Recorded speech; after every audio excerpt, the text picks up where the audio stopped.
for perimenopausal women, when these anabolic hormones are shifting and we're entering this neuroendocrine vulnerability, our body tends to drive to more acidity. And honest to goodness, that's one of the reasons, and adding in stress. Welcome to the Less Stressed Life podcast, where our only priority is providing those aha moments to uplevel your life, health, and happiness. Your host, integrative dietitian nutritionist Krista Bigler, helps health-conscious women reduce the stress and confusion around food, fatigue, digestive, and skin issues at lessstressednutrition.com. Now, on to the show. In this episode, Dr. Anna talks a lot about the importance of detox to ease the transition into perimenopause and also menopause. I don't take this topic lightly. In fact, I want you to understand more than superficially the machine that detox is and how it affects pretty much every system, from your skin to your energy to all the things, your sensitivities. So I created the Detox Masterclass and Protocol to basically do exactly that, teach you the more scientific foundation of detox, plus give you multiple protocols, both food and supplement related, on how you can do an intentional 2-week detox to give you a jumpstart to your best energy, skin, and hormones. You can go to check out my quiz, kristabigler.com/detox to take the detox quiz to find out if you might need this. And that will also take you to the masterclass and protocol. Hope you enjoyed this episode. Okay, today on the Less Stressed Life, we have Dr. Anna Cabeca, known as the Girlfriend Doctor, which is really a fun moniker. And she's a triple certified Emory University trained OBGYN. She speaks from her personal story that has really been a spiral into depression from not 1, but 2 rounds of menopause, lucky her, weight gain, hair loss, and many of the other debilitating symptoms that can go along with a not very fun transition into menopause. Her journey led her around the world to learn about true health and natural healing. I always love asking how people arrived at this place from their kind of conventionally trained position, because we're often not given the things that we need for practice. So it'll be fun to chat about that.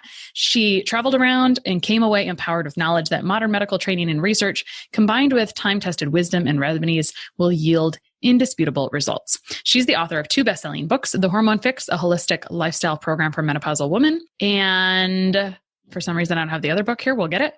And also from a holistic lifestyle program for menopausal women. Everything she does is part of her never-ending quest to find solutions that help women reclaim their vibrancy, sexuality, health, and happiness. Welcome, Dr. Cabeca. It is great to be here with you, Krista. Thanks for having me. You bet. All right. Well, let's get into this story because it sounds like a juicy one, and it sounds like you look like a young woman. So I'm not sure how you had time for all of this already, but I'd love to hear about your foray into menopause, not once, but twice. And also I'd like to hear about your career and how that intersected everything as well. And then let's talk about that whole traveling the world and finding things together, because a story is super fun. So take it away. Tell us about Girlfriend, this big thing. I've got so much to share with you today. I mean, it's a fun journey. You know how it say you've heard the saying, our mess becomes our message. Well, it certainly is true for me. And I had a smile when you said, I've been through menopause twice. How lucky, right? Mm-hmm. It is a journey, right? Like I experienced all those things that you mentioned, the weight gain, but without doing anything different, right? That weight gain without doing anything different, the hot flashes, the mood swings, the loss of desire and sex drive and irritability and just feeling exhausted. And I've been to that place, and it's been a challenge. And I went through menopause at 39 years old, Krista. I was diagnosed with early menopause and infertility, irreversible infertility.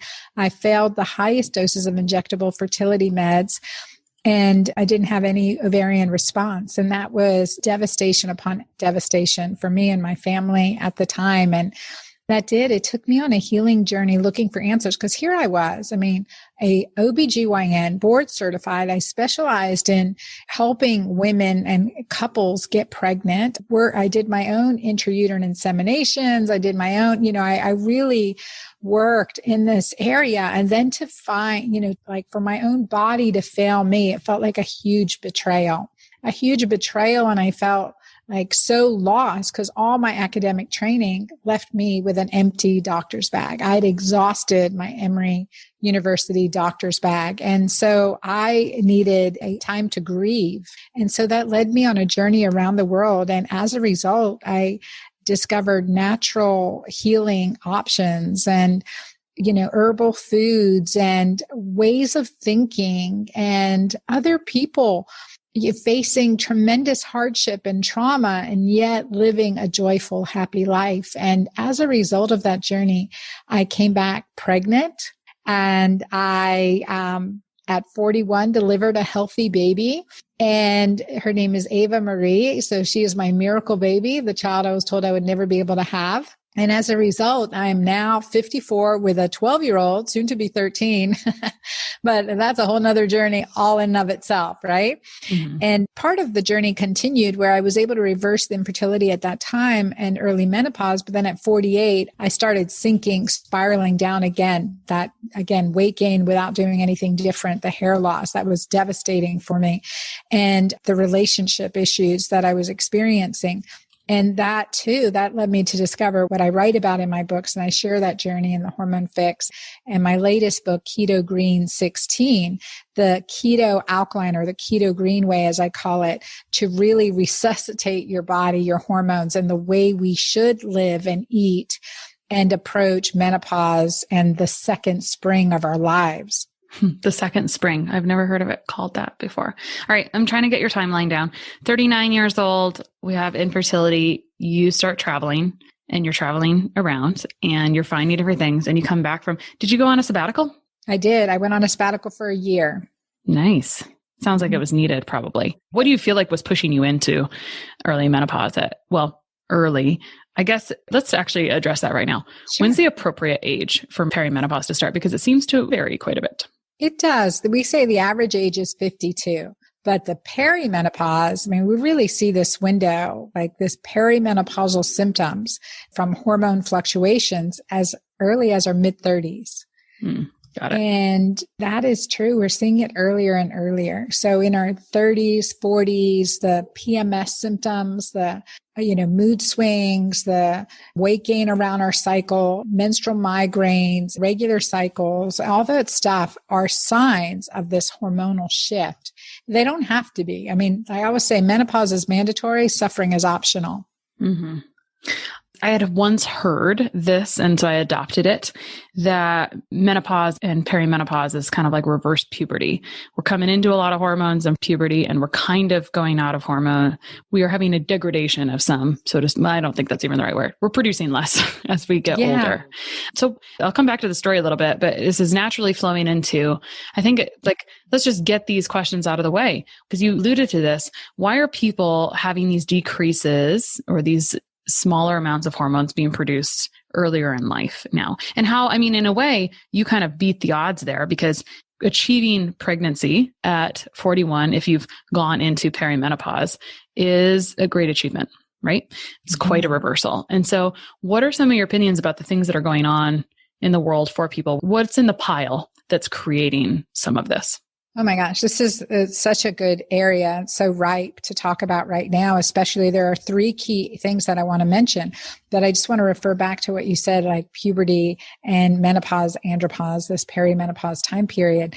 It is this time period, this transition of our lives into menopause or postmenopause, and the same with men, we say andropause, right, is as natural as puberty. It's not a disease that needs to be fixed. It's nothing to be ashamed of. It's nothing to fear. It's a natural transition, just as puberty is. And I want people to recognize that and to honor that and to sit with that a little bit, because that is by design. And I always say we can't hack Mother Nature. There's nothing we can do to beat her, but we have to work with what we know. I'm a big biohacker. So working with our design, our innate intelligence, our innate design is important.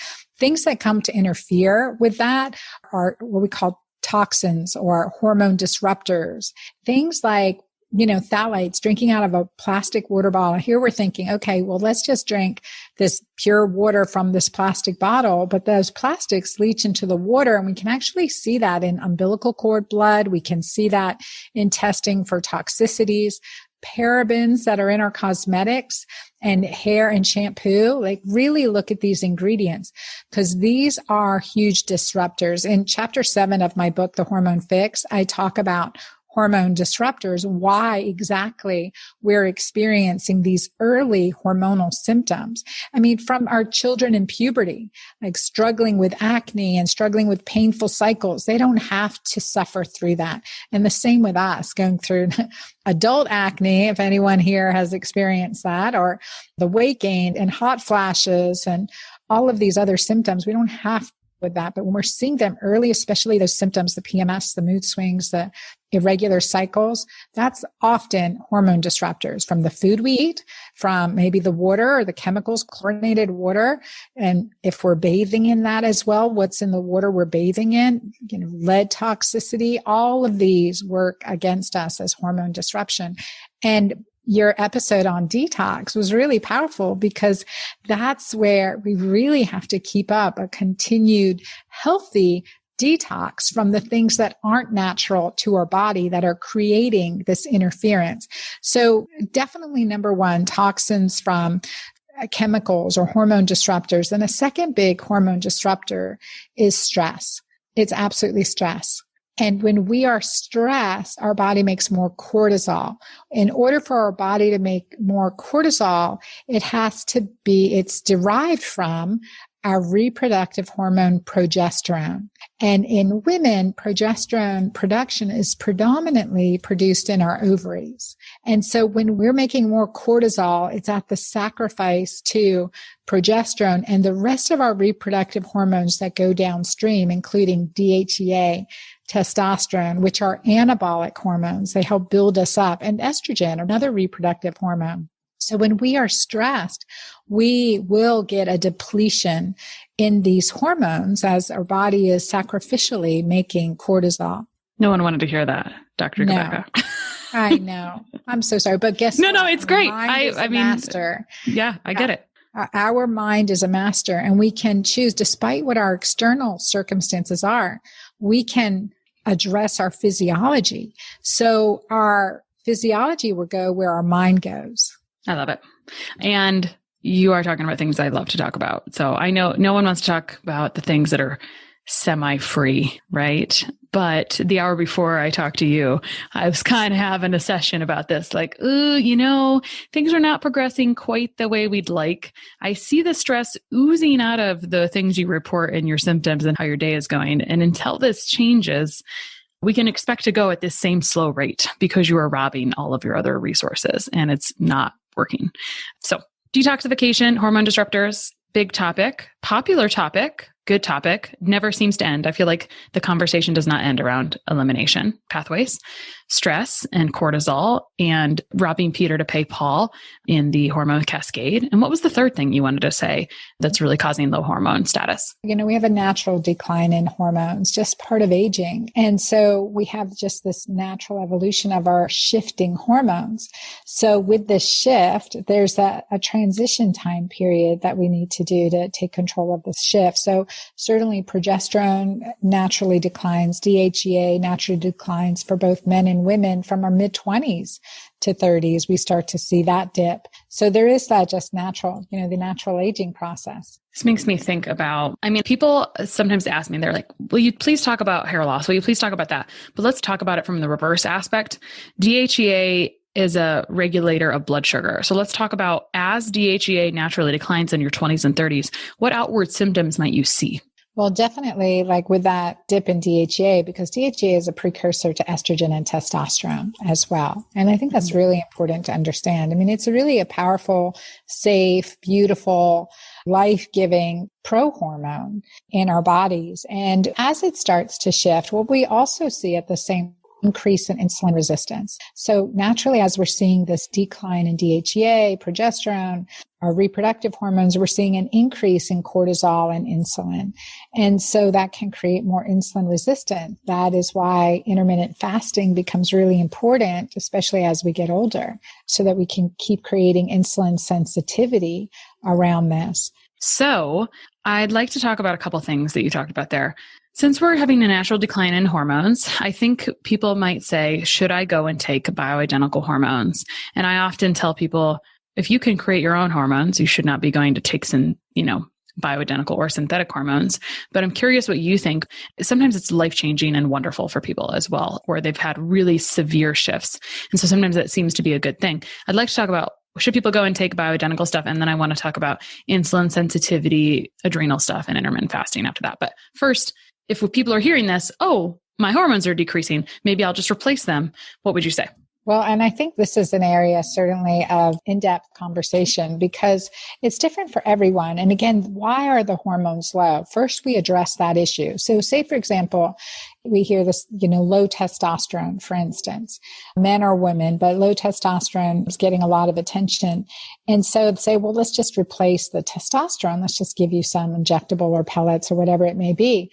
But first you have to ask, why is the testosterone low? What's out of balance? Now we go through this natural decline, and certainly we know people in their 80s, 90s, 100 that have done amazing, right? Have lived a good, high quality life with good cognitive function, good relationships, and aren't on any hormones. So let's look at this. What is happening? What do we need at this time in our life? And what's the safest way to do it? So I've seen men specifically thinking of low testosterone, even in their 30s and 40s, coming in on injectables or pellets. And the question was never asked, why is your testosterone low? Because it should never be that low 300, 400 in a young man, essentially a middle-aged man even. And so we have to look at that. So again, toxins, hormone disruptors. And working with patients, both men and women, when I see these hormones are low initially, and women too, they say, for example, a woman comes into my practice, she's 35, 40 years old, and she's complaining of irregular menstrual cycles, PMS, breakthrough bleeding, menopausal symptoms, hair loss. And the first thing, and I have them do a questionnaire. Actually, I have all my women in my Girlfriend Doctor Club do the same questionnaire that I did in my medical practice. And so in the questionnaire, it's an inventory to kind of assess many of these hormonal physiologic symptoms. And I will draw lab work, and then I bring them back in to go over the results in a few weeks after they do my detox program.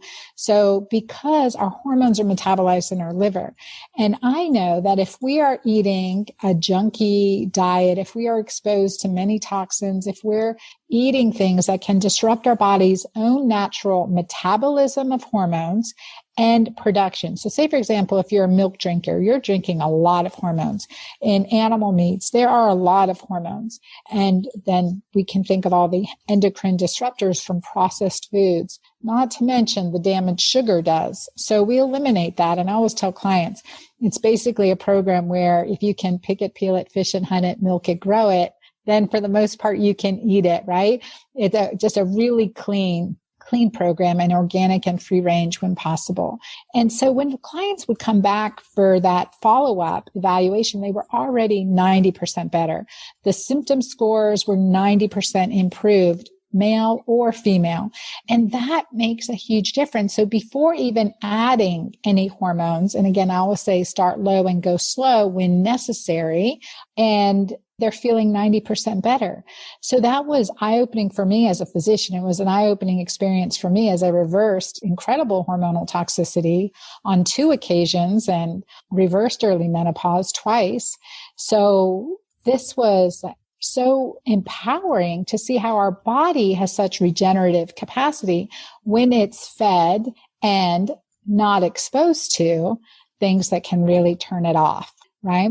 And I'm coming in, this one patient, Cindy, who came in and she had been struggling with PMS and irritability. And when she came in for her 6-week follow-up visit, she goes, Dr. Anna, my daughter climbed into my lap just yesterday and said, Mommy, you're smiling again. And she hadn't realized that she just had enjoying life and had just started enjoying. So nothing in her external world had changed, but her internal physiology had shifted. And that's within our power. And that's what I want women and men to know. When we can eliminate the burdens that are on us, the toxic thoughts, the toxic chemicals, those things, it's often about doing less and not more to gain better health. And I see that all the time. With that said, now, Christy, let me tell you what, I do use bioidentical hormones. And again, when they're needed, the perimenopause is a good time. And I typically start with DHEA, and it's in one of my formulas called Julva, and progesterone and or pregnenolone, especially 50 years old and beyond, to help us get a better night's sleep, because that's restorative. And because it's so depleted during times of stress. And again, a little bit goes a long way. And I use forms that are bioidentical in my Pure Balance cream. And I also look at, when needed, adding additional testosterone. But again, remember, testosterone is one of the end of the line hormones, but using it, supporting that postmenopausally and judiciously, because physiology affects behavior. And where you see many testosterone clinics popping up, testosterone creates dopamine seeking behavior. And that means thrill seeking. That could mean novelty seeking. That could mean leading people into high testosterone can also cause aggression. So aggression, irritability, and affairs. And we've seen that, we've seen that in many in divorce, and we've seen that in many of these clinics. And that's what we don't want to happen. Physiology drives behavior. So we have to be very cognizant of that as we're supplementing with hormones that have neuroactive functions. It's a great point. I'm refraining from asking a lot of questions about testosterone. I want to go back to, you mentioned pregnenolone or progesterone for sleep. And I would like to talk about what's happening to sleep with that hormone shift, because that's probably one of the most concerning, and there's a lot of concerning symptoms. That is, it seems to be a very bad symptom as people kind of slip into this hormone. So talk to us about what's happening that's creating issues with sleep with that hormonal shift. Yeah, definitely. One of the big disruptors of sleep, of course, is stress, which is affecting cortisol and affecting our cortisol flow and function. So often we're seeing a lot of disruption, insomnia, difficulty going to sleep, and also difficulty staying asleep, waking up at 3 or 4 a.m. And that's often a cortisol surge or something that could be affecting us. So maintaining healthy glucose balance, like in my keto green plans, really helps with getting a good night's sleep, and then building back up our adrenal hormones. And postmenopausally, and for men and women, progesterone is produced by the adrenal glands. But if they're constantly pumping out, if we get into this state in which we're constantly producing cortisol or constantly stressed, then these important hormones are depleted. And so progesterone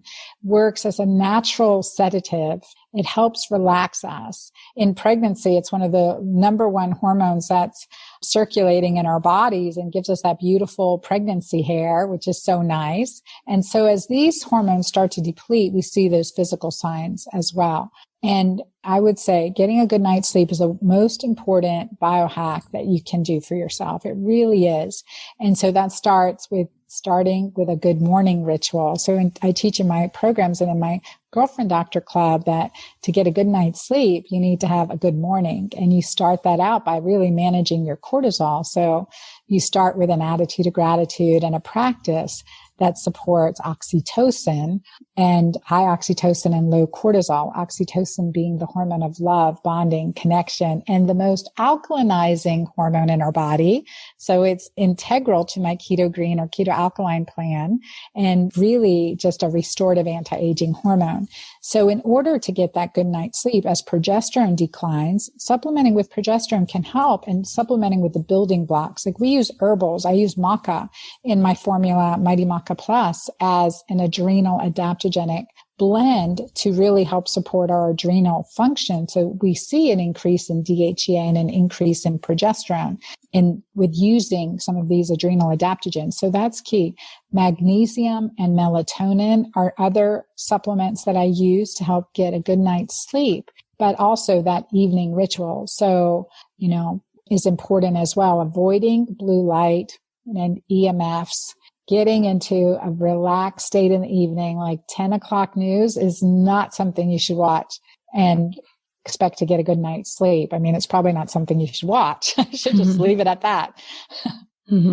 Well, since you're talking about DHEA being a decline, and it's created by the adrenals. And we're talking about trying to stay asleep. And we're talking about literally cortisol issues, creating issues with sleep, in addition to low progesterone. As age declines and we lower progesterone, which everyone wants more progesterone, it's our happy hormone. Let's go back to that question about adrenals. Earlier, you were talking about intermittent fasting helping with insulin sensitivity, which would be important as DHEA, which is helping control blood sugar declines. However, this might be a bit of a dance for someone who's got adrenal issues, because intermittent fasting may or may not perturb it further. What do you think about intermittent fasting when someone has compromised adrenal status? Yeah. And I get that question a lot. I really do. And this is where I say it's a process and we have to build ourselves up. It's not just one thing. If it feels like a strain, then we just start slow, go to where we're comfortable. If we're comfortable at 12 hours, stay there for a while and keep working on things like supporting our adrenal glands. I actually had this question today in my live Q&A in my club. And same thing, the adrenally fatigue, her physician said, no, you shouldn't do any fasting.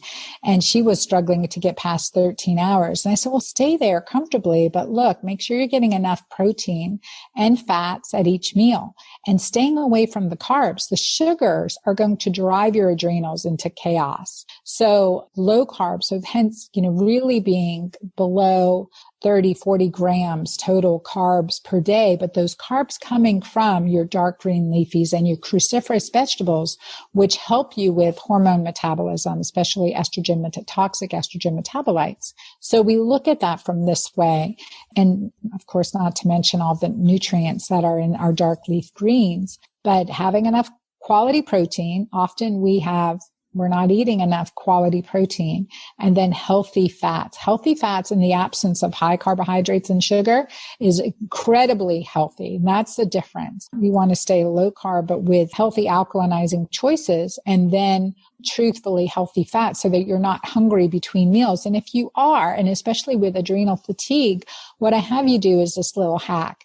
I have you drink some sparkling water. If you don't like sparkling, it can be regular filtered water, and add in a half teaspoon to a teaspoon of Himalayan sea salt.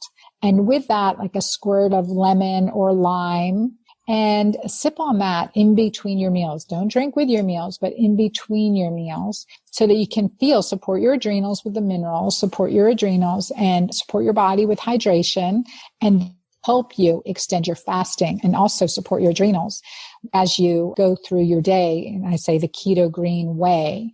And that is very supportive. And I've had incredible results improving adrenal function in this way. Mm-hmm. So the whole concept, and this is where there's such confusion, Krista, is the concept where people with adrenal hypofunction have been told you need 3 meals, 3 snacks. That's just not true. Yeah. So let's get into another, well, not really a different topic, but a big kind of an aspect of this topic. You use the term neuroendocrine vulnerability. And I want to get into all the things around the brain when we're dealing with hormone stuff as things are declining with age and sources of fuel, et cetera. But first of all, talk to us about what neuroendocrine vulnerability is. Yes. And this is one of my favorite things to talk about. So I'm so glad you brought it up. And it comes from my own experience with my second menopause at 48, when, I had the weight gain without doing anything different. The brain fog was really distressing. And I was a single mom taking care of 3 girls, and 1 in elementary, 1 in middle school, and 1 in high school at 3 different schools. And I was trying to juggle all of this and rapidly burning out. And the brain fog was terribly disturbing, as was the weight gain for sure. Because I'd been at one point well over 240 pounds, lost 80 pounds, and was able to keep that off. But that was pretty devastating too. So that led me into my discovery of my keto green plan. Like I went straight keto first, and I just didn't feel well. So I needed to understand what was happening. And as I tested my physiology and checked my labs and checked my urine and looked at urine pH, I found that I was really acidic and inflamed from that type of diet. So that led me to the alkalinizing component in what we eat, but also the lifestyle factors that improve alkalinization. So with that, I was able to lose the 20 pounds I gained very, very quickly. And I had this clarity. I had my memory back. I had my edge back, right? I was able to see, remember, and feel better. I also had that internal peace. Like nothing in my external environment had changed. I was still running a business and a mom to teenagers and all of those things. But I had this peace that surpassed all understanding. And as I dug into why, like I needed to understand why was this happening to my body? And now with these shifts, why, what's happening? And research came out that looked at our glucose metabolism in the brain. And we all say there's this estrogen window, age 35 to 55. And I know there's a lot more to that picture. So that never set well. And then this is the missing piece. When we've imaged now, finally starting to image women's brains, and especially in the perimenopause, we know that glucose metabolism in the brain is an estrogen dependent, most likely progesterone, but definitely estrogen dependent process. And we use glucose preferentially as fuel for the brain. When it's available, we're using it. But we can also use ketones as fuel in the brain. And the use of ketones as fuel in the brain, though these fat powerhouse packed energy molecules, that is not hormone dependent. So I would say glucose is to gasoline where ketones are to jet fuel. And when we are in ketosis, we have this incredible clarity, memory improves, brain fog lifts, and cognitive functions all the way around improve. And so this time period between age 35 to 55 is this time period of neuroendocrine vulnerability. When our standard diet, standard way, we get a dip in glucose metabolism in the brain. Our brains are basically starving because they become essentially resistant to glucose utilization as fuel, very restricted. And if you don't have ketones because you're not fasting or you're not eating keto green, then your brain is actually struggling. And what we see during the same time period is this increase in these symptoms. All the GYN symptoms, right? The breakthrough bleeding, the heavier periods, the irregular cycles, fibroids, ovarian cyst. But we see these neurologic symptoms, irritability, mood swings, insomnia, loss of sex drive, desire, memory loss, and the list goes on. And these are those neurologic symptoms that we start thinking, oh my God, have I lost my mind? Or is this early Alzheimer's? When you shift your physiology into this state of ketosis, specifically keto green is what we do in our programs, you just have this tremendous higher clarity. We actually energetically, you're vibrating at a higher level, a higher vibration. And that's really part of this healing and our body's innate wisdom as we go through menopause to gain that clarity and also higher spiritual connection as well. Okay. You were talking about pH a little bit and alkalinity. And so sometimes there's a little push and shove here because with alkalinity, your body's pH is going to stay really fairly consistent. So talk to us about significance of pH and how you kind of arrived at this. I'm guessing this challenged your own original training as well. And I'm kind of curious how I know you just told us the story, right? You tried to do keto eating and it didn't really work very well for you. So as you increased your greens or alkalinity, things changed. But help me understand how you arrived at this and what you think about pH and alkalinity. Yeah, thanks for asking for this clarity because this is an area where I've some, so-called experts in the field really say, well, this the alkaline myth. I'm like, well, no, it's science. I mean, if any physician checking your urine for urinalysis, pH is always on there. Urine pH is a vital sign.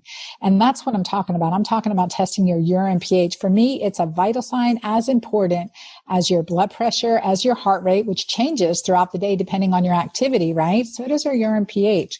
And also to what we're eating, how healthy we are, if we're healthy or sick. I mean, these vital signs help guide us as physicians in managing patient care. Now, it's been overlooked in our many years of training, yet it's still there as one of the measures on our urine testing. And why is that? Again, because it tells us so much about our physiology and what's going on with our body at this moment in time. So where the confusion comes in, arterial blood gas, our arterial blood pH. Now we have venous blood pH, arterial blood pH straight from the heart. What we're going to do, if a patient came into my ER and they were crashing, I would put a needle in their radial, like at their wrist, draw out some arterial blood to run a blood gas to look at their pH, their arterial blood gas, we call it arterial blood pH. And if you are slightly acidic, we are giving you alkalinizers, bicarbonate, to resuscitate your physiology very, very quickly. Now, our body will rob Peter to pay Paul in order to keep that pH balance. Now, in the perimenopause, these anabolic hormones that build us up, progesterone, pregnenolone, testosterone, DHEA, can be declining rapidly. And that's why people with adrenal diseases can crash more significantly and rapidly and we do that IV resuscitation and, bicarb and all of those things too.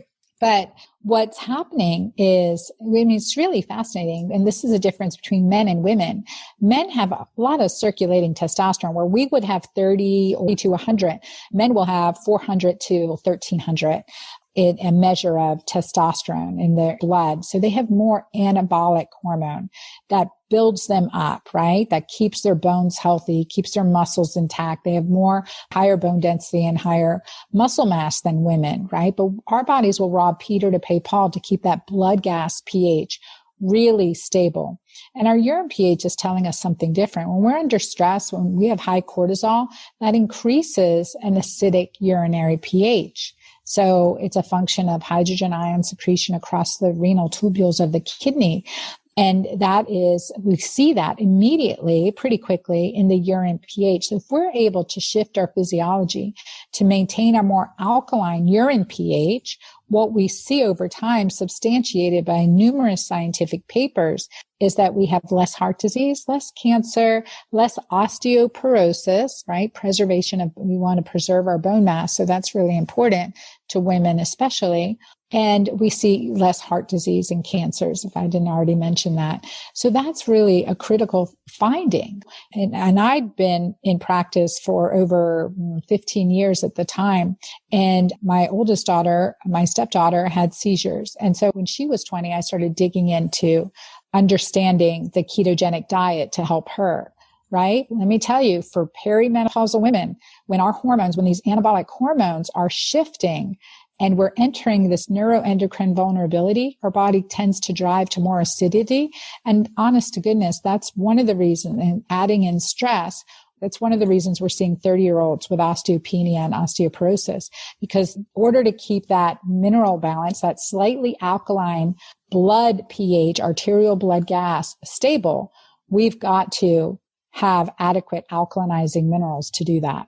And so where do we get them? The bone. So as we shift our pH, so we shift our physiology to be more healthy and grounded, we see a difference. So I have my patients use keto pH test strips and check their urine morning, afternoon, evening, just so they get a hang of it, and look and see what makes them more acidic, what makes them more alkaline. And it could be they're eating a healthy diet, but they have a food sensitivity, say, for example, to dairy. And they are alkaline, and then they eat some cheese, and then they're acidic. And is it because the dairy is acidic? Well, that's part of it, but most likely it's a food sensitivity. And I've noted that in myself because I have a huge dairy sensitivity, and I can be doing great, have a little dairy interfered in my diet, and I'm acidic and gain 30 pounds overnight. So it's part of identifying what works for us. And the other thing, oxytocin, like I mentioned, the most alkalinizing hormone. As I started on this journey into my keto green and recognizing how, when I tested my urine pH, and my urine pH was as acidic as the pH paper read. So I have actually no idea what the true number of my urine pH was, but that was an aha moment for me. So that made me incorporate I didn't want to gain a pound. So that low carbohydrate, dark green leafies and things like parsley and cilantro, herbs and spices, turmeric, my Mighty Maca plus drink, and these things that incorporated these adrenal adaptogens into my diet. But what I noticed too is those days that, I woke up and I walked on the beach or I did my gratitude journaling, I was more alkaline each day. So again, the power of oxytocin, the alkalinizing hormone, and how that makes a difference to our physiology as well. And especially for women to understand that, men do keto differently. They have 10 times as much testosterone as we do. So understanding that, and also just test, don't guess, check your pH. It costs pennies a day to do that. And it gives us so much valuable information. Oh my gosh, Krista, I just have to mention this one more thing. When checking urine pH, I've had vegans eating incredibly alkaline diets, and they're like, I can't get alkaline. I said, well, how's your relationship? How's your home environment? I hate my husband. I can't stand being there, or I'm stressed at work, or whatever the situation, or my teenager's going through, blah, blah, blah. I'm like, the acidity of thoughts, right? Doesn't matter how many alkalinizing foods we put in there. We have to control our mind. And again, our physiology will go where our mind goes as well. I love those stories because you're not going to find those in books. Yeah. And you're using something real. I think you're just using straight up pH testing strips, right? There's nothing special about them.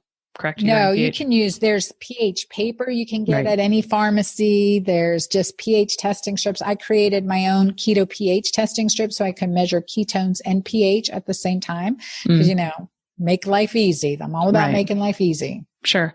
So I think this is a good, inexpensive thing people can do to see little things change. I mean, I don't know if we call these biomarkers, but sort of biometric data anyway, I guess. Absolutely. And I love how you have people do it 3 times a day to get used to it, because if you're not taking more frequent data at the beginning, you don't really get it. You can loosen up on data collection when you understand, like once you have an awareness, because this is about growing awareness. I'm sure you're doing urine because you're also doing ketone strips, but people could also do under the tongue in the morning before they've consumed anything, right? I find there's more variability there. And then because of the cortisol effect on our kidney function, I found that urine testing is the most accurate for what I'm doing and what I'm recommending. Now, but you can definitely, it's worth testing. You can use the same strip to check saliva and just see and just make a note. My salivary pH is this.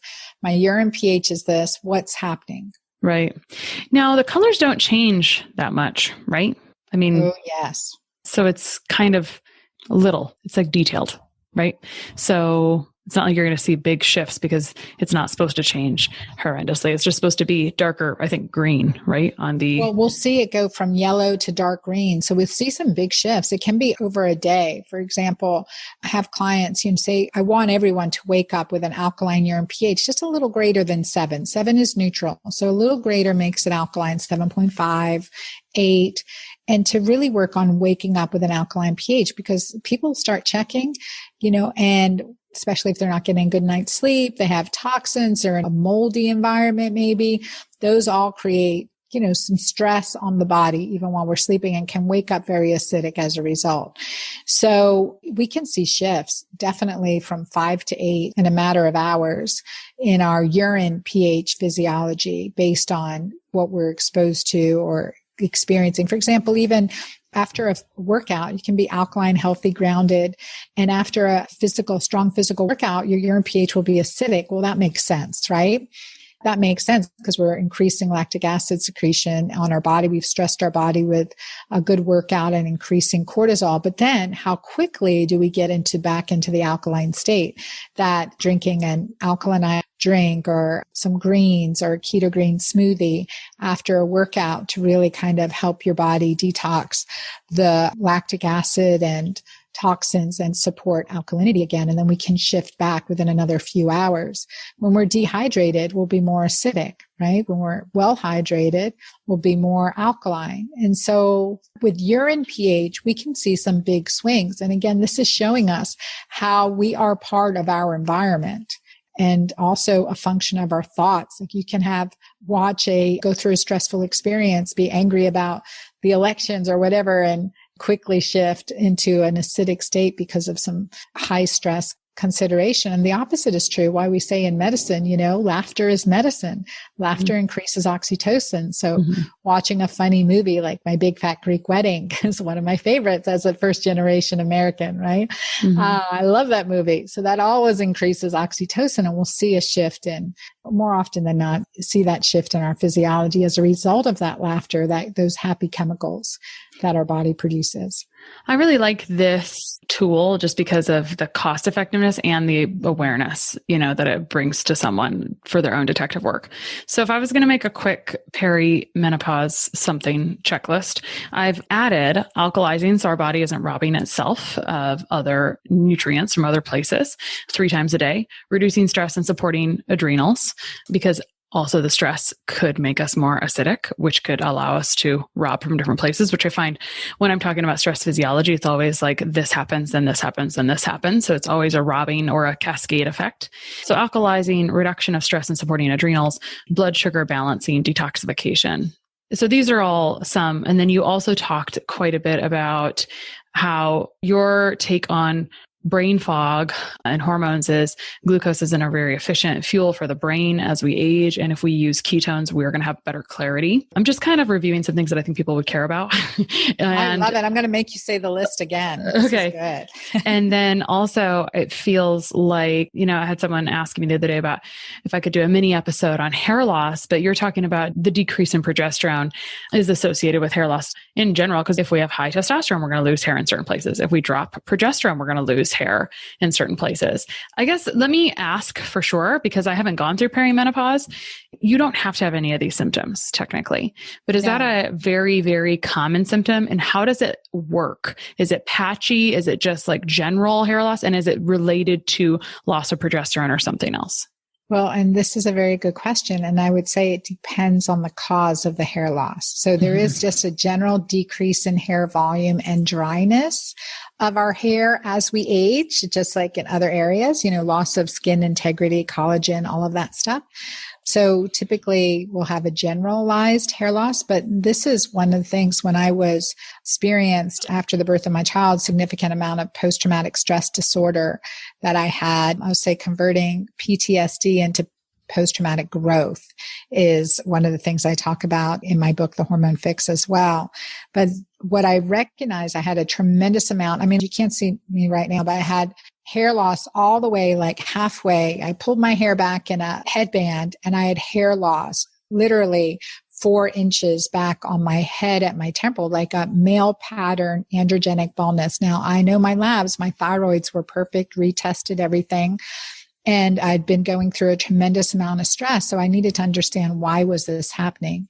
And stress, right? Cortisol increases the conversion of testosterone to a very bioactive, virulent form of testosterone called dihydrotestosterone, which can cause male pattern baldness. And so it wasn't my thyroid. It wasn't my, progesterone. It wasn't any of that. It was this cortisol increasing an enzyme called 5-alpha reductase, causing that conversion from testosterone to dihydrotestosterone. For those who geek out, I love that pathway. I think it's so fascinating. There's so much to the cascading of hormones and how that affects our body and why cortisol can be so catabolic to us, breaking us down. Essentially, it's because of the whole robbing Peter to pay Paul type of scenario. So there's a few things I do depending on why we're having the hair loss. We certainly want to support our thyroid, and we support it with nutrients and detoxing and avoiding chemicals that can affect our thyroid adversely. Cut out the sugar, get keto green, increase your omega-3 fatty acids. We need that for our cell membrane. So you could eat raw oysters, which I love being a South Georgia girl. You can supplement salmon, fatty fish, all that good stuff, rich in DHA and EPA. Fish oils, omega-3 fatty acids. That's really important. So I incorporate that. And then I'll add zinc to help block that conversion of testosterone to dihydrotestosterone. So then, and of course, supplement with biotin and B vitamins. So that's like a hair loss regimen. And you can see, just check me out on Instagram at the Girlfriend Doctor, and you can see like my hair is long and healthy and lush. And I'm 54, and a lot of my peers struggle with hair loss, and this regimen works, plus bioidentical progesterone, plus this eliminating sugar and supporting your body's adrenals and all of these factors. But let me tell you that that hair loss. And I've had patients come in with bags of hair that this is, this was at the shower and this, I don't know what's going on. I'm like, well, what's been going on in the last 3 months? Has there been a significant amount of stress? Was there a trauma? Was there a loss in the family? What else has been going on? And like, here we are coming into 2021, coming out of this fear of the unknown, right? And there's a tremendous amount of stress. So I hear this complaint a lot. Women are and men both are really concerned about this. So healing, getting that, seriously, just check your urine pH, get alkaline, increase your oxytocin. As oxytocin goes up, cortisol goes down, and that will come a long way to helping. And as soon as I start seeing hair loss, because I had this move recently, and I started seeing some hair loss, I'm like, okay, I know what to do. These things work. And yeah, stress is a big aggravator of the hormone disruption that can cause the hair loss. And another reason for patchy hair loss could also be yeast or candida. That's another one that I found clinically was sometimes necessary to deal with. But I found that as we get keto green, we really do eliminate candida as well. And so that helps with that. And then sometimes we'll use progesterone on the scalp and some other fun topicals that can be good. Yeah. Candida's a booger. I wish we had time to talk about this in more detail because, your approach is probably the third of all the approaches I know around perimenopause and supporting menopause and not having major hormone swings. They are centered around both intermittent fasting and ketosis. And I think at the root of that is blood sugar flexibility, essentially. And correct me if you think differently, but I really think that the crux of it is what it seems to be. And so often, blood sugar is actually quite tangible. I think stress is tangible, but also very intangible for people, right? It's like you almost have to list out, like it's very hard for people to grasp the amount of stress that they're dealing with because we're very good at plowing through it, I think. Absolutely. We'll just, power through it, as I've heard women say too. And I think this is where it's so important, like blood glucose metabolism. In my second book, Keto Green 16, I wore a continuous glucose monitor for over a year, right? On and off as I was preparing the menus and really hacking my plan to make it work as fast as possible in as short a time as possible. Like, who doesn't like that, right? Mm-hmm. And so I wore this continuous glucose monitor. And what I found is, the mornings, like, fasting, I would drink black coffee, no sugar, no cream, no nothing, no MCT oil in it, just black coffee, like love my espresso. And my blood sugar would go up 20 points. Mm-hmm. And so that made sense because I would wake up alkaline and then I would drink my coffee and I'd be out of ketosis and I'd be acidic. I'm like, oh, the coffee made me acidic, but why is it taking me out of ketosis? Because I had 0 calories. Well, that caffeine is enough on my tender adrenals to increase cortisol, increase glucose, and really drive me out of ketosis, which is at that amount. So I found that as long as I drank my coffee after I broke fast, I'm okay. So I just switched when I drink my coffee. And when I wake up, and I always do my Mighty Maca elixir in the morning, my blood sugar stayed stable and I did my gratitude journaling. But then this is so important because you're wearing that continuous glucose monitor. This is something else I recognize. I was lecturing for KetoCon in Austin and I had my glucose monitor on. I went up on stage fasting 10 a.m. for a lecture. Well, lo and behold, my blood sugar went up to 150 for 30 minutes. I was fasting at baseline, it's 80s. And so it went up because I was so stressed, so scared. I mean, public speaking is terrifying. Mm-hmm. So that was just another eye-opening thing. Mm-hmm.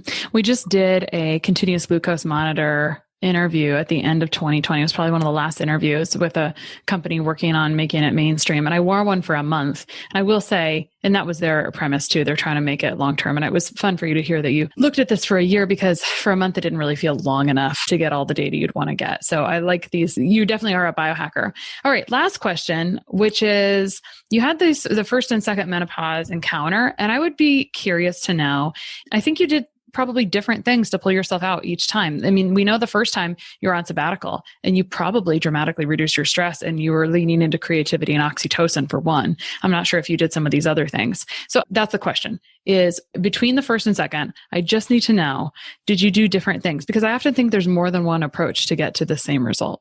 Yes, there absolutely is more than one approach. And I think one of the main things is understanding how our physiology is driving our behavior, but, mind over matter, and then nourishing our body. So there are 4 pillars. We have to nourish our body. We have to embrace others, embrace love for ourselves, right? That's self-care, and awaken to what our potential is and what our possibilities are. What did you do differently between pulling yourself out of first menopause swing to second menopause swing? We knew that you had the sabbatical, the first one, but the second one, I guess, was there differences in your journeys back? Yeah. Well, I think because part of that healing journey was, it was so experiential. I traveled around the world and just serendipitously met such interesting people from all practices of healing, right? I was non-discriminating. And then incorporating that into my practice was eye-opening. It really transformed the way I practiced medicine.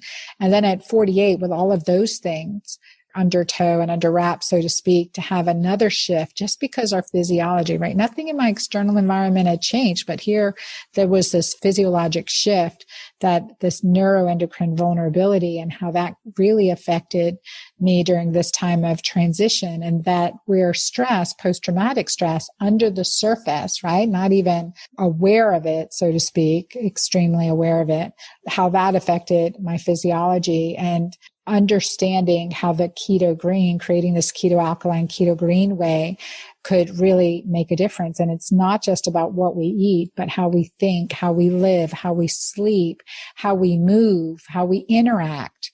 All of these aspects really come into play into fine-tuning a high quality life. Dr. Cabeca, I had such a fun time talking about a lot of details, picked up some little pearls here and there. I think you mentioned on Instagram, people can find you as the Girlfriend Doctor, but that's my question is, where can people find you online and learn more? Easy at dranna.com, DRANNA.com. And I have a great show at my YouTube channel, the Girlfriend Doctor. So if you look for Dr. Anna Cabeca or the Girlfriend Doctor on YouTube, I've got my Girlfriend Doctor show going on. And that's a great, fun, connecting place. I always say you can ask or tell me anything, no such thing as TMI, and we get real. That's awesome. All right, Dr. Cabeca, and you have your books, and there's a new book coming out in the spring, depending on when this launches. Oh, it'd probably be our early 2022. So have the Hormone Fix and Keto Green 16. Okay. But early 2022 for menopause. Okay. That's what I thought. It looks a little fun. Perfect. All right. Well, I look forward to chatting again sometime. Thanks so much for coming on today. Thank you for having me, Krista. One of the best gifts you could give us at the Less Stress Life is your feedback. We are paid in podcast reviews. If you enjoyed this or any other episode, please leave us a review. In the iTunes store or from your podcast app, just search for Less Stress Life as if you're not already subscribed. Click on the banana face image, scroll to the bottom where it shows the text of other reviews, and write a review. While you're there, hey, make sure you hit subscribe. For Android or Stitcher users, you gotta go to the desktop site and search for Less Stress Life, and then scroll down to leave a review. Stitcher doesn't load Apple reviews on their site, so if you want, you can leave a review in both places. Your feedback means a lot to the success of the show. Thanks so much for taking the time to do that. You rock.